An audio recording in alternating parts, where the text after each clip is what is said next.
Hi friends, कैसे हैं। मैं उम्मीद करता हूं कि आप लोग ठीक होंगे। आप लोगों की तैयारी अच्छी चल रही होगी। स्वागत है आप लोगों का हमारे चैनल सक्सेस ब्रिंगर में। आप लोगों के लिए नई जानकारी लेकर आए हैं। आज का टॉपिक है बाल विकास एवं शिक्षा शास्त्र। बाल विकास एवं शिक्षा शास्त्र से संबंधित जो महत्वपूर्ण प्रश्न है वो आप लोगों के लिए लेकर हम हाजिर हैं।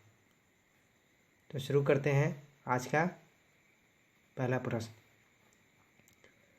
नवजात शिशु द्वारा अपनी आवश्यकताओं की जानकारी को दूसरों तक पहुंचाना कहलाता है। बलबलाना, सामवेगिक अभिव्यक्ति, रुदन अभिव्यक्ति। तो इसका सही जवाब है तीसरा, रुदन। दूसरा प्रश्न देखते हैं। लॉरेंस कोहलबर्ग के नैतिक विकास सिद्धांत के प्रथम स्तर पूर्व रूढ़िगत नैतिकता का स्तर की अवस्था है। सार्वत्रिक नीतिपरक सिद्धांत उन्मुखता, साधनात्मक सापेक्षवादी उन्मुखता, सामाजिक अनुबंध उन्मुखता, उत्तम लड़का अथवा लड़की बनने की उन्मुखता। इसका सही जवाब है दूसरा, साधनात्मक सापेक्षवादी उन्मुखता। तीसरा प्रश्न देखते हैं। किशोरावस्था में किशोर की मुख्य आवश्यकता है। स्वतंत्रता, यौन प्रतिष्ठा, ये सभी। इसका सही जवाब है चौथा, ये सभी। चौथा प्रश्न। किसी बालक में उपलब्धि की आवश्यकता संबंधित है। बाह्य अभिप्रेरणा से, आंतरिक अभिप्रेरणा से, परिवार से, बालक के व्यवहार से।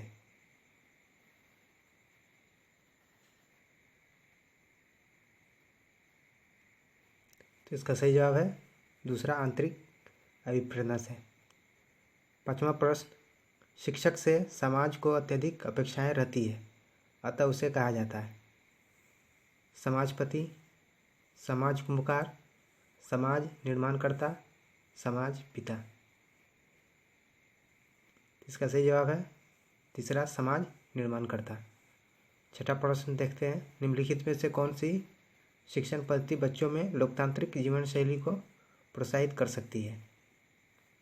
सामाजिक अंतःक्रिया, व्याख्यान पद्धति, खोज पद्धति, प्रयोगात्मक पद्धति। इसका सही जवाब है सामाजिक अंतःक्रिया। सातवां प्रश्न देखते हैं। छात्र को क्या और कितना पढ़ाया जाए, इस बात का निर्णय अध्यापक करता है। यह शिक्षा के किस सिद्धांत के अंतर्गत आता है। निश्चित उद्देश्य का सिद्धांत, चयन का सिद्धांत, नियोजन का सिद्धांत, रुचि का सिद्धांत। इसका सही जवाब है चयन का सिद्धांत। आठवां प्रश्न। आपके विचार में चिंतन शक्ति विकसित करने का क्या उपाय है। छात्रों को समस्या समाधान विधि से पढ़ाया जाए, छात्रों को खोज एवं ब्रेन स्टॉर्मिंग विधि से पढ़ाया जाए, छात्रों में स्व अध्ययन की आदत का विकास किया जाए, ये सभी। तो 8 का पहला ऑप्शन सही है, छात्रों को समस्या समाधान विधि से पढ़ाया जाए। 9वां प्रश्न देखते हैं। राष्ट्रीय शैक्षिक सर्वेक्षण के अनुसार बच्चों के विद्यालय छोड़ने का क्या कारण होता है।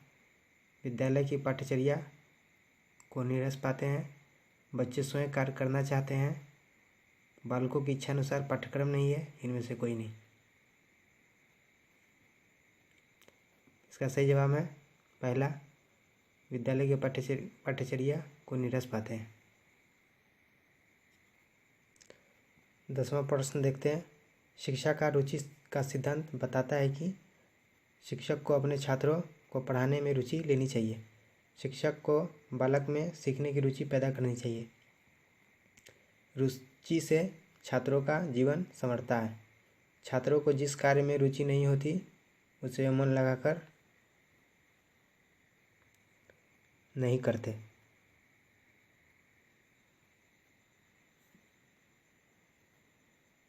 तो इसका सही जवाब है छात्रों को जिस कार्य में रुचि नहीं होती उसे वे मन लगाकर नहीं करते। 11वां प्रश्न, शिक्षक को अपनी विषय वस्तु में निरंतर नए ज्ञान का समावेश करते रहना चाहिए जिससे वह छात्रों को न्यूनतम ज्ञान दे सके, छात्र कक्षा में शांत रह सके, छात्र शिक्षक की योग्यता का लोहा माने, अध्यापक का ज्ञान बढ़ सके। तो इसका सही जवाब है पहला, वह छात्रों को न्यूनतम ज्ञान दे सके। 12वां प्रश्न देखते हैं, किंडरगार्टन प्रणाली में बालक के किस प्रकार के विकास को सैद्धांतिक मान्यता दी गई है? तीव्र विकास का सिद्धांत, नियमित विकास का सिद्धांत, स्वतः विकास का सिद्धांत, अनियमित विकास। अनियमित विकास का सिद्धांत।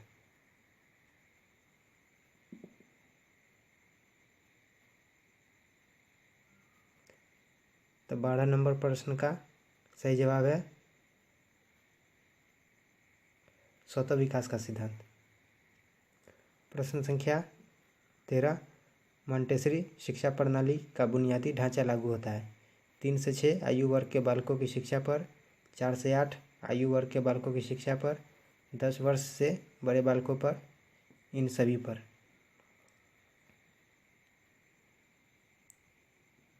तेरह का पहला प्रश्न सही है, 3 से 6 आयु वर्ग के बालकों की शिक्षा पर। 14वां प्रश्न देखते हैं, आपके दृष्टिकोण से छात्रों के मूल्यांकन का सर्वोत्तम आधार क्या है?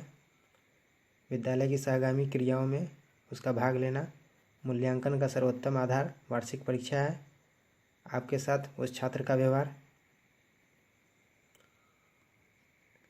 सहगामी क्रियाओं में भाग लेना एवं परीक्षा प्रणाली को आधार मानेंगे।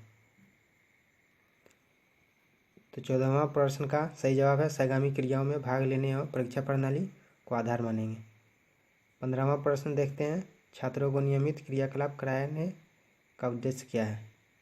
उसमें विषय रुचि पैदा करना, उसे अध्ययन में नियमित बनाना, विषय की बेहतर जानकारी के लिए, ये सभी। तो 15 नंबर प्रश्न का सही जवाब है चौथा, ये सभी। तो दोस्तों ये 15 सवाल हैं जो मल्टी चॉइस क्वेश्चन पर बेस्ड है।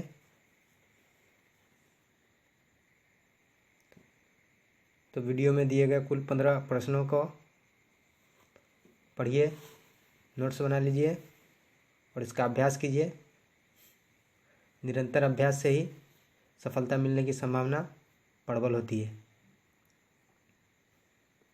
तो कृपया इससे निरंतर जारी रखें और अपनी कामयाबी को पाने में सफल हो। तो इस वीडियो में बस इतना ही। अगर वीडियो पसंद आए तो लाइक कीजिए, सब्सक्राइब कीजिए, दोस्तों को शेयर कीजिए, क्योंकि ज्ञान और जानकारी बांटने से बढ़ती है।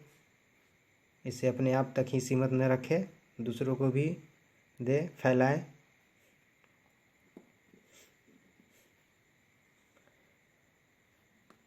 तो इस वीडियो में बस इतना ही। इसी के साथ हम विदा लेते हैं। वीडियो देखने के लिए धन्यवाद, शुक्रिया।